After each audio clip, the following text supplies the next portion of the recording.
Level 22 এখানে দেওয়া আছে x equal 2 a inverse plus 3b inverse whole inverse এবং y equal x to the power p by x cube into q r x cube x r into rp x r x p এবং z equal 5 m plus 1 5 m power m minus 1 divided 25 m plus 1 5 m minus 1 power m plus 1 যেখানে x p q r greater equal 0 আমাদের সৃজনশীল প্রশ্ন এই সৃজনশীল প্রশ্নে আমার দেওয়া শুরু আছে এটুকু ক নম্বরে সৃজনশীল বলেছে যে বিষয়টা যে আমাকে বলছে যে x এর মান নির্ণয় করো।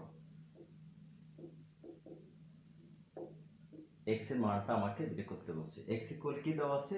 x ইকুয়াল মানে এটা দেওয়া আছে, তো আমাকে x এর মানটা বের করতে হবে, সেটাই আমাকে প্রশ্ন করছে। দেখো এরকম অঙ্ক কিন্তু আমি করেছি। তো x এর মান বের করতে বলছে, আমি এই ক নম্বরটার সমাধান যদি করি, যে দেওয়া আছে কি দেওয়া আছে? আমার দেওয়া আছে যে x equal 2a inverse plus 3b inverse whole inverse. তো x এর এটা x ইকুয়াল এটা ইকুয়াল কত সেটাই আমার বের করার প্রতিপাদ্য বিষয়। তো দেখো এই যে 2টা কিন্তু আমার কোথায়? উপরে, 2টা আমার উপরে, আর a ইনভার্স মানে হচ্ছে এই 2 উপরে, আর এই যে a ইনভার্স মানে হচ্ছে এই উল্টো দিকে নিচনে, অর্থাৎ এটা মানে হচ্ছে 2/a প্লাস একই রকম এটা, যেহেতু b ইনভার্স b নিচনে বলছে। দেখো দুটা ভগ্নাংশ যখন আমি যোগ করব অবশ্যই আমাকে লসাগু করা লাগবে। লসাগুকে হর দ্বারা ভাগ দিলে b থাকছে, b দিয়ে 2b হচ্ছে, এবং এখানে হচ্ছে 3a। এটা ইনভার্স রয়েছে, তার মানে ইনভার্স মানে যেটা উল্টানো, তাহলে উল্টালে কি হবে? ab উপরে উঠবে আর 2b আর থ্রাইস a নিচে নামবে। এটি হলো আমার সৃজনশীল কয়ের ফলাফল। সৃজনশীল খতে আমার যে বিষয়টা বলছে, যে খতে বলছে যে y প্লাস √481 ইকুয়াল 5 দেখাও। তো আমরা এটা যে দেখাবো, আমরা এখানে y এর ভ্যালুটা আগে জেনে নিই, যে আমার y ইকুয়াল y এর ভ্যালুটা আগে জানি। এখানে y হচ্ছে root p q x p x q into q x আর এক্স পি। শিক্ষার্থীরা এই যে y ইকুয়াল এটার ভ্যালুটা আগে আমরা বের করে নিই। তো এটার ভ্যালু বের করতে গিয়ে তোমাদেরকে স্মরণ করিয়ে দেই যে কোনো একটা সংখ্যা বা রাশির উপরে যখন রুট থাকবে, তাহলে তোমরা ওই সংখ্যা বা রাশিটি উপরে 1/(1/2) ব্যবহার করবে। যখন কোনো সংখ্যা বা রাশির উপরে √3 থাকবে, তখন তোমরা ওই সংখ্যা বা রাশিটার উপরে পাওয়ার হিসেবে 1/3 ব্যবহার করবে। যখন কোনো সংখ্যা বা রাশির উপরে পাওয়ার আকারে 4 থাকে, তখন তোমরা ওই সংখ্যা বা রাশিটার উপরে 1/4 ব্যবহার করবে। এভাবে যখন তুমি কোনো সংখ্যা বা রাশির উপরে পাওয়ার আকারে n থাকবে, তখন তোমরা ওই সংখ্যা বা রাশিটির উপরে পাওয়ার আকারে 1/n ব্যবহার করবে। এভাবেই যদি আমি যাই, কোনো সংখ্যা বা রাশির উপরে পাওয়ার আকারে যদি p/q থাকে, তখন তুমি ওই সংখ্যা বা রাশির উপরে পাওয়ার আকারে p/q ব্যবহার করবে। বন্ধুরা, এই বিষয়টা তোমাদেরকে পূর্বে বলা থাকলেও আমি আবার স্মরণ করিয়ে দিচ্ছি, কারণ এই বিষয়টা জানা অতি জরুরি। তাহলে এখানে এসে আমরা এই যে xp/xq আমরা এখানে ব্যবহার করতে পারি 1/pq। ঠিক একইভাবে আমাদের এই প্রত্যেকটা পার্টে এসে আমরা এই জিনিসটাই ব্যবহার করতে পারি। যেমন এখানে ব্যবহার করছি 1/QR, ঠিক এখানে এক্স আর এক্স পি আমি এখানে ব্যবহার করব 1/RP। জাস্ট আমি প্রথমে ওয়াই ভ্যালুটা বের করে নিচ্ছি। এরপরে দেখো এক্স পি আমি যখন এই যে 1/PQকে এই দুটার সাথেই দিয়ে দেবো, উপরে আবার নিচেরটার সাথে, তখন আমার হচ্ছে 1/PQ, এখানে হচ্ছে 1/Q ইন্টু 1/PQ। এরপরে এক্স কিউ এখানে হচ্ছে 1/QR, এক্স আর এখানে হচ্ছে ইন্টু 1/QR।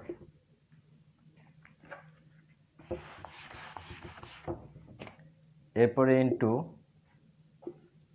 এক্স আর এখানে হচ্ছে into 1/RP, x P into হচ্ছে 1/RP।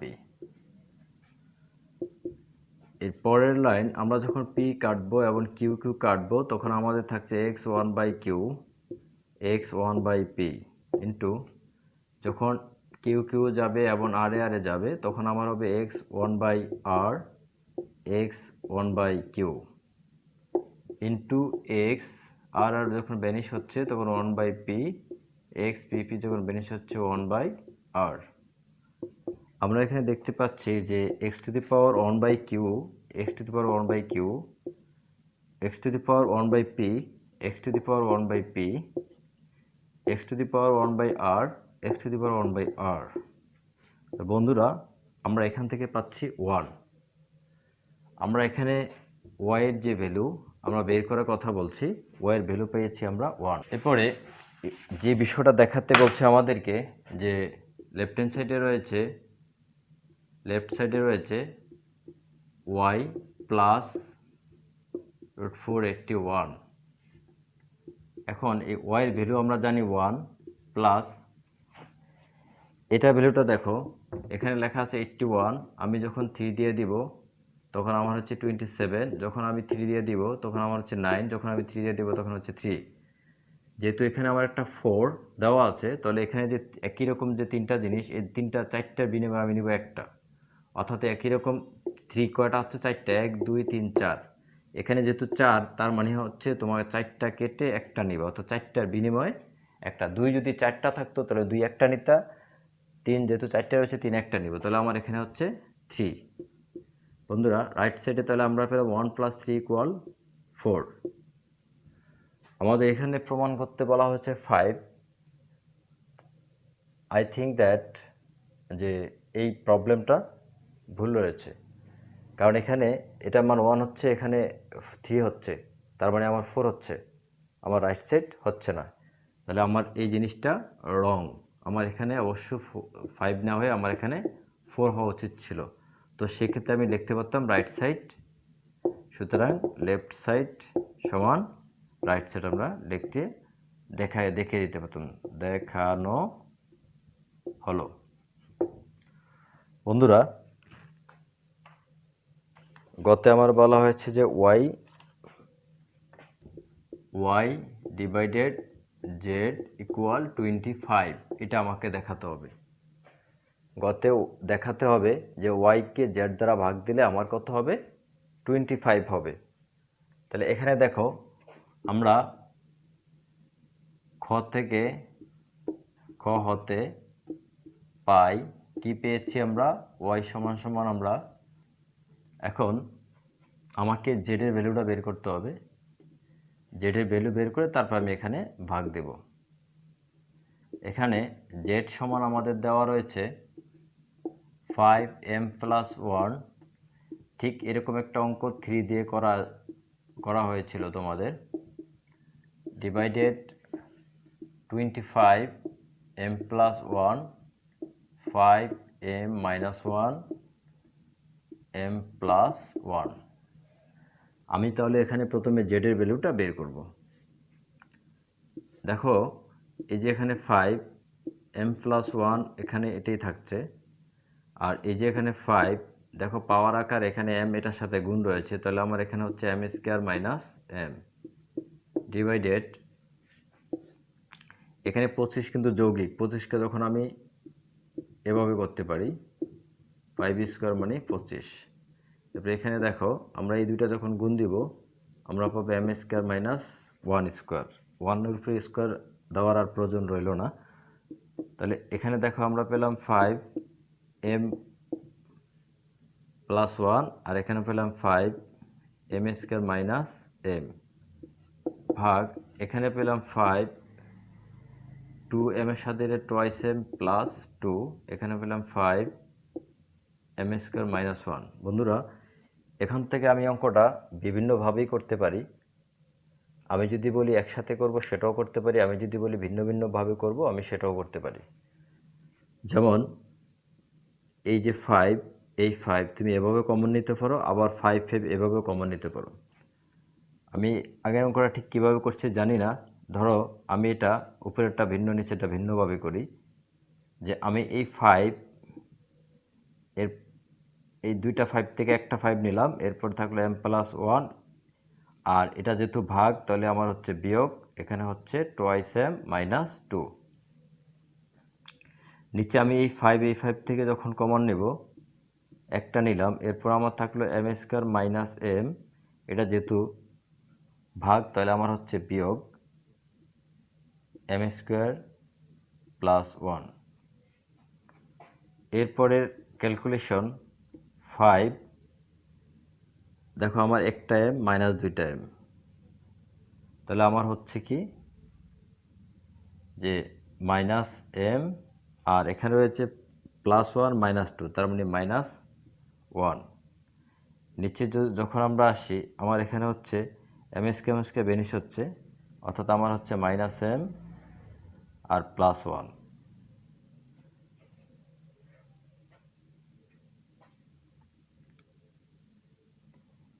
বন্ধুরা, এরপর যখন আমরা এটাকে এভাবে দেই মাইনাস m, অর্থাৎ এই দুইটা থেকে যখন আমি একটা কমন নেই তখন আমার হচ্ছে মাইনাস m মাইনাস 1, এরপর হচ্ছে মাইনাস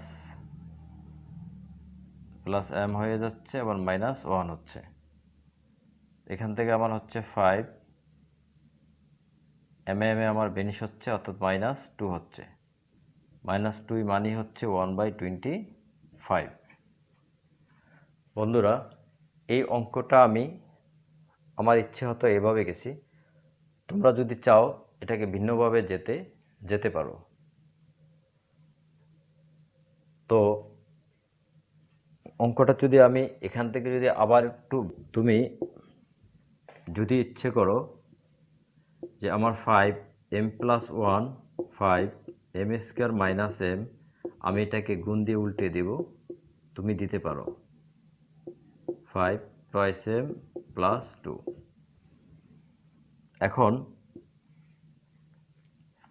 তুমি যদি বলো যে এই 5 কমন নিবা, নেও, কারণ এই 5 যখন, অথবা সবটা যদি একসাথে করার চিন্তা করে সেটাও করতে পারো। এই 5 একটা 5 নিলা, তাহলে তোমার এই সবটি থেকে যখন তুমি একটা 5 নিলা তোমার এখানে থাকলো কি m প্লাস 1, এটা যেহেতু ইন্টু, এটা হচ্ছে কি প্লাস m স্কোয়ার মাইনাস 1। নিচেরটা দেখো, নিচেরটা তোমার কি হচ্ছে ভাগ হচ্ছে, তাহলে বিয়োগ হবে m স্কোয়ার, বিয়োগের কারণে এটা হয়ে যাবে প্লাস m। আবার যখন এটাতে আসো এটা বিয়োগ হবে, এটা হবে টোয়াইস m মাইনাস 2। এরপরে আসো 5m স্কোয়ার একটা m প্লাস 2টা m মাইনাস 2টা m, এরপর হচ্ছে প্লাস মাইনাস শেষ, এরপর থাকছে মাইনাস 2, তার মানে হচ্ছে যে 5কে উল্টানো, অর্থাৎ 1/25।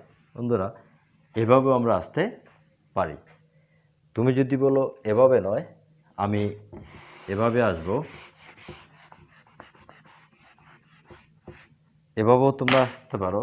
সেটা হলো যে এই যে 5 রয়েছে, 5 তুমি একটা নাও, তাহলে উপরে m প্লাস 1 মাইনাস হচ্ছে m স্কোয়ার প্লাস m, এরপর ভাগ এই 5 দুইটা থেকে যদি তুমি একটা নাও তাহলে 5 এখানে হচ্ছে টোয়াইস m প্লাস 2 মাইনাস হচ্ছে m স্কোয়ার প্লাস 1।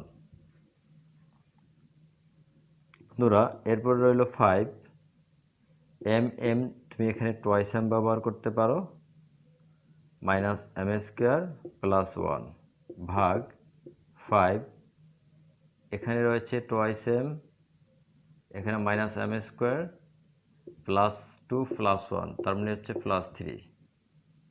এরপর তুমি এই 5 আছে 5 থেকে একটা 5 বেজ থেকে একটা নিতে পারো। এখানে হচ্ছে তোমার twice M minus M square plus 1 যেহেতু এটা ভাগ এখানে বিয়োগ হচ্ছে টোয়াইস এম যেহেতু বিয়োগ তাহলে এটি প্লাস হচ্ছে এম স্কোয়ার মাইনাস 3। এভাবে যদি তুমি আসো দেখবে যে twice M vanish M square vanish এবং এখানে প্লাস 1 মাইনাস 3 তার মানে হচ্ছে যে 5 মাইনাস 2 ইনভার্স 2 তার মানে হচ্ছে যে 1/25। তাহলে বন্ধুরা যেভাবেই তুমি আসো দেখবে যে জেডের মান হচ্ছে 1/25। তাহলে এখন আমি যেহেতু জেডের মান 1/25 এটার মান সমান এখন আমি এখানে left hand side Y divided Z আমি যে খ থেকে পেয়েছিলাম ওয়াই সমান 1 ভাগ এবং জেডের মান পেয়েছি 1/25।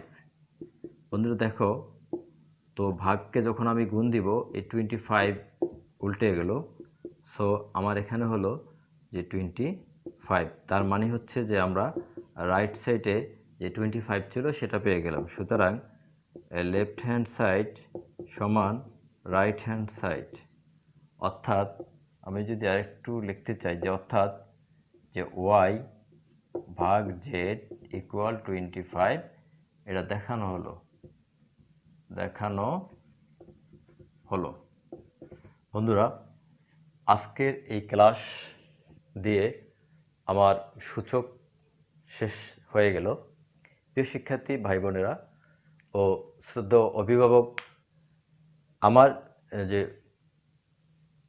করোনা পরিস্থিতিতে যে উদ্দেশ্য যে শিক্ষার্থীরা বাসায় বসে কিছু শিখুক সেজন্যই আমি আমার চ্যানেল খুলে চ্যানেলের মাধ্যমে শিক্ষার্থীদের নবম দশম শ্রেণীর শিক্ষার্থীদের গণিত দিয়ে চলছিলাম।